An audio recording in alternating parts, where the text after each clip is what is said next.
Hi friends. April 26వ తేదీ ఆదివారం రోజు పూర్వ నెల్లూరు జిల్లా, ప్రస్తుతం తిరుపతి జిల్లాలో భాగమైన వాకాడు మండలం తూపిలి గ్రామంలో బాబాసాహెబ్ అంబేద్కర్ విగ్రహ ఆవిష్కరణ ఉంది. సాయంత్రం 3-4 గంటలకి వాకాడు నుంచి ర్యాలీ చేస్తున్నారు. 5-6 గంటలకి సమావేశం ప్రారంభమవుతుంది. మరి ఆదివారం సాయంత్రం తూపిలిలో గ్రామ ప్రజలందరూ స్వచ్ఛందంగా కులాలకి, మతాలకి, రాజకీయ పార్టీలకి అతీతంగా ఐక్యంగా ఆ విశ్వవిఖ్యాత జ్ఞాన సంపన్నుడైనటువంటి బాబాసాహెబ్ అంబేద్కర్ విగ్రహాన్ని ఆవిష్కరించుకుంటున్నారు.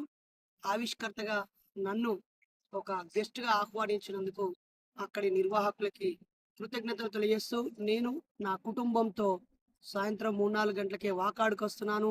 5-6 గంటలకి నేను తూపిలి గ్రామానికొస్తాను. విగ్రహాన్ని ఆవిష్కరించాక బాబాసాహెబ్‌ని కూడా ఆవిష్కరించే ప్రయత్నం చేస్తాం.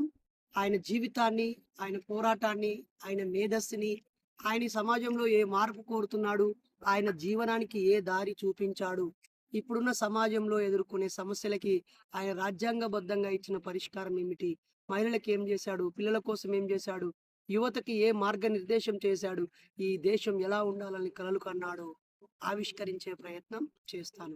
Get ready. ఏప్రిల్ 26 ఆదివారం మధ్యాహ్నం నుంచి రాత్రి వరకి వాకాడు మండలం తూపిలి గ్రామంలో నేనుంటున్నాను. చుట్టుపక్కల ఉన్న మీరందరూ కూడా ఉండాలని కోరుతూ, తిరుపతి జిల్లా నుంచి మా అధ్యక్షుడు యోగేంద్ర, ప్రధాన కార్యదర్శి పల్లిపాటి రాజాన్ని కూడా మీరు సంప్రదించవచ్చు. ఆ జిల్లా వాట్సాప్ గ్రూప్లో యాడ్ కావచ్చు. మీ అందరికీ ఇదే స్వాగతం, సుస్వాగతం.